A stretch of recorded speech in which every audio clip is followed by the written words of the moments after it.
Salah satu hal paling sering kita dengar tentang kehidupan ekonomi adalah harga barang terus naik. Pendapatan dan harga di masa lalu sangat berbeda dari sekarang.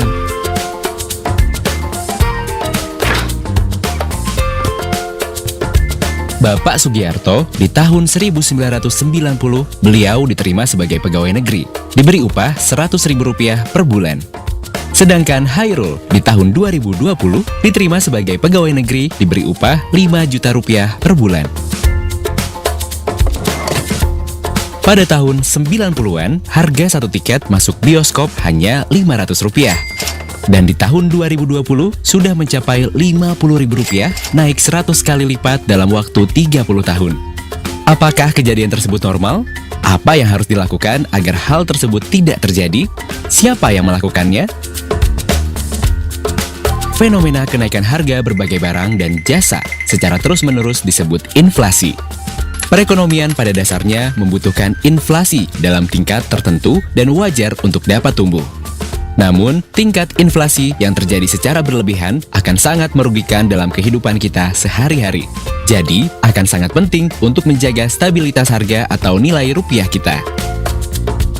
Nah, ini merupakan tugas Bank Indonesia sebagai bank sentral. Bank Indonesia bertugas melaksanakan kebijakan moneter yang salah satu bentuknya adalah menjaga kestabilan harga. Dengan kata lain, Bank Indonesia berusaha menjaga tingkat inflasi berada dalam target yang telah ditetapkan oleh pemerintah. Tentunya setelah berkoordinasi dengan BI juga. Guna mendukung visi, tugas, dan fungsi tersebut, Bank Indonesia membutuhkan sumber daya manusia yang memiliki kompetensi di masing-masing bidangnya.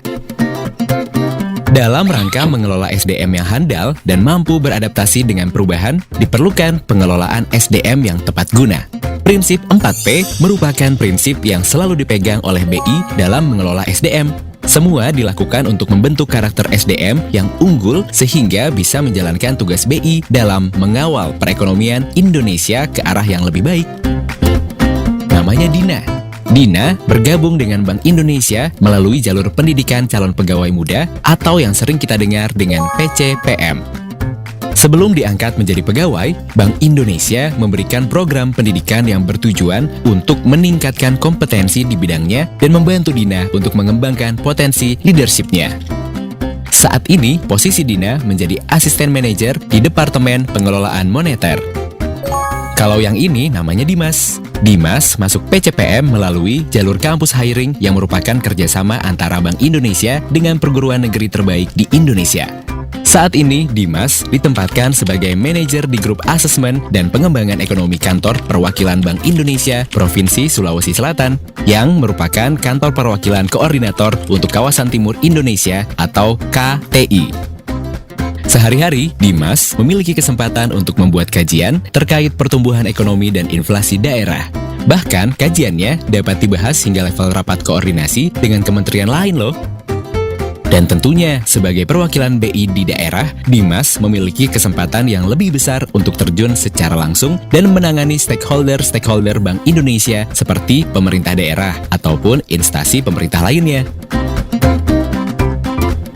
Selain itu, Bank Indonesia juga membuka kesempatan untuk putra-putri terbaik bangsa dapat bergabung di BI melalui jalur perjanjian kerja waktu tertentu atau PKWT. Bidang yang dibutuhkan juga beraneka ragam seperti programmer, data analytics, payment system supervisor, dan lain-lain. Bekerja di Bank Indonesia membuka peluang bagi kita untuk berkontribusi terhadap Indonesia di setiap pelosok negeri. Hal ini tercermin dari tersebarnya kantor-kantor perwakilan Bank Indonesia di 46 wilayah Indonesia dari Sabang sampai Merauke, mulai dari kantor tingkat provinsi hingga kantor tingkat kabupaten.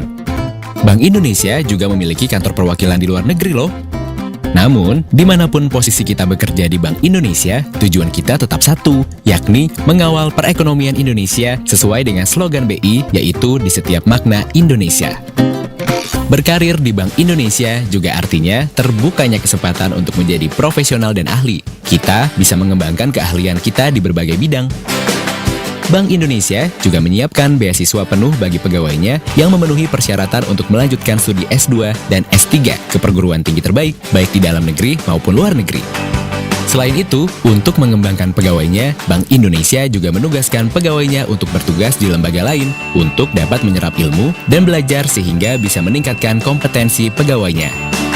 BI juga telah menyiapkan berbagai pendidikan sertifikasi di dalam negeri maupun luar negeri kepada pegawainya untuk dapat meningkatkan keahlian sesuai dengan bidangnya.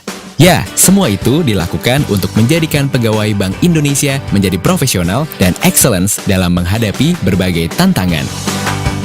Tidak hanya bekerja dan belajar, Bank Indonesia juga mendukung segala kegiatan pegawainya dalam menjalankan passion, hobi, bahkan hingga ibadahnya. Sudah sejak lama, BI telah menerapkan budaya work-life balance. Banyak sekali komunitas-komunitas hobi yang ada di BI.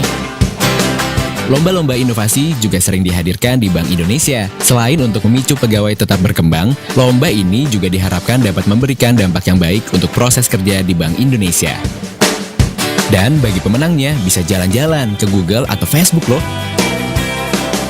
Selain itu, Bank Indonesia juga memiliki program BI Religi. Kegiatan ibadah untuk semua agama didukung sepenuhnya oleh Bank Indonesia. Yuk bergabung dengan Bank Indonesia, karena bekerja di Bank Indonesia merupakan bagian tugas besar untuk mengawal perekonomian Indonesia dan membawa negeri serta bangsa ini menuju masa depan yang lebih baik. Let's join us in building our nation.